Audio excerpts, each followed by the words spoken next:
Көктөбе деген Қазақстандын bir тоодо bir жери бар да. Ошол жерге асфальт өткөрүп берип туруп, казактар калганын ошо бизнесмендерге берип койгон, Казакстандын бизнесмендерине берип койгон. Ал жерде 2-3 чоң ресторан бар, кичинекей bir зоопарк бар. Анан bir 2-3 кичинекей аттракциону бар да. Бирок ар бир Казакстанга келген турист, Алматыга келген турист ошол Көктөбөгө барат.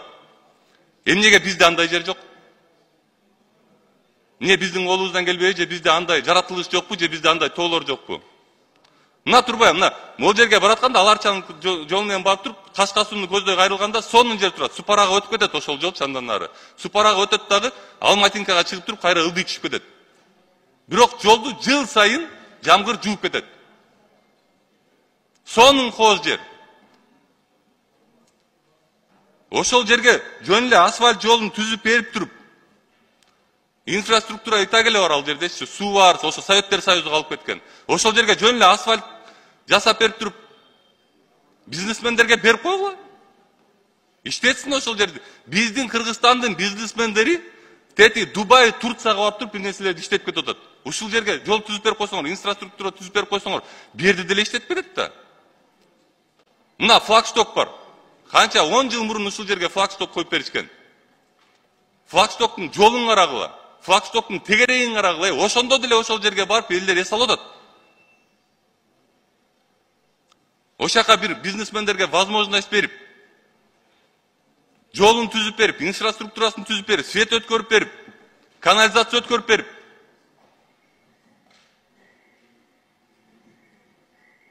канализация өткөрүп берип туруп, анан кийин мораторий менен 2-3 жылга бизнесмендерге берип койгула, анан ошол жерди гүлдөтүп коет бизнесмендерчи.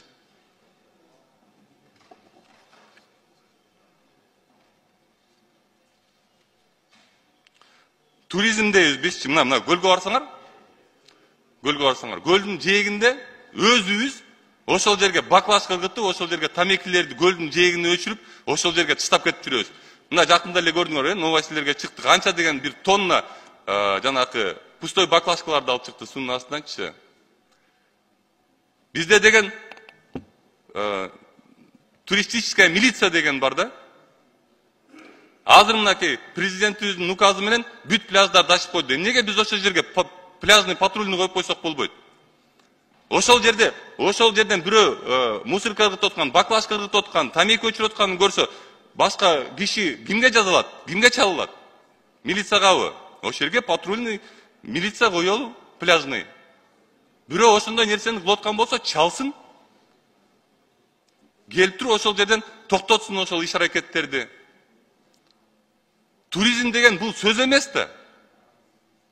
Туризм деген бул кылган иш-аракет да.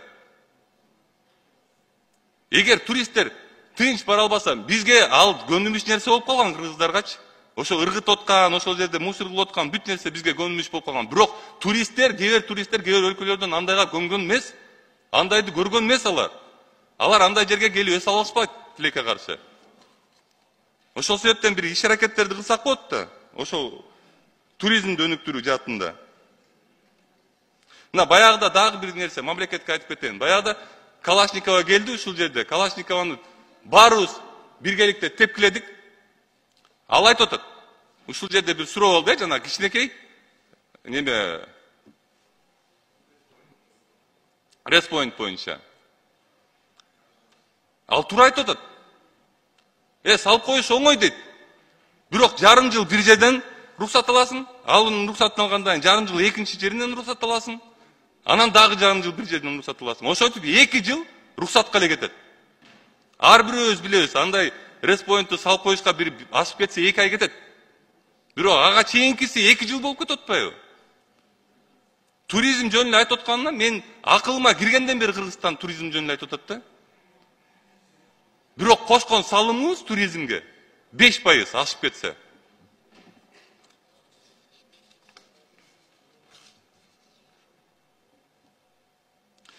Мамлекеттик менчик объекттер мисалы.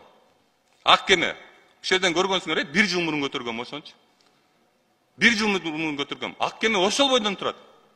Эч өзгөрүү жок. Астына бир баня ачып коюптур. Центрдеги эң мындай алтын жерде турган, ак кеме. 1 жыл мурун депутат жогорку кеңеш айткан, эчтеке болгон жок, эчтеке өзгөргөн жок. Талкаланып бузулуп атат. Ошону оңдоп туруп, ошону туристтер жаатына деле аны деле иштетсек болобу? Болот да 4 эле лист керек экен, ошону иштетип койгончу. 4 лист керек экен, косметический ремонт керек экен. Мен ошону көтөрүп чыкканда бир бала келип, кыргыз баласы келип туруп мага айтты. Ошол 4 лифти мен көтөрүп бергенге даярмын деди. 1 жыл өттү андан бери. Уят да ушул. Уят да 1 жыл өттү ошондон бери. 4 лифт жасалбай атат ошол ак кемегечи. 1 жылдык доходу 300 000 сом. Жанында турган кофейнянын 1 айлык арендасы 300 000 сом. Ошол ак кемеден чыкканда эле бир кофейня бар экен. 300 000 сом аренда төлөйт экен ошол жергечи.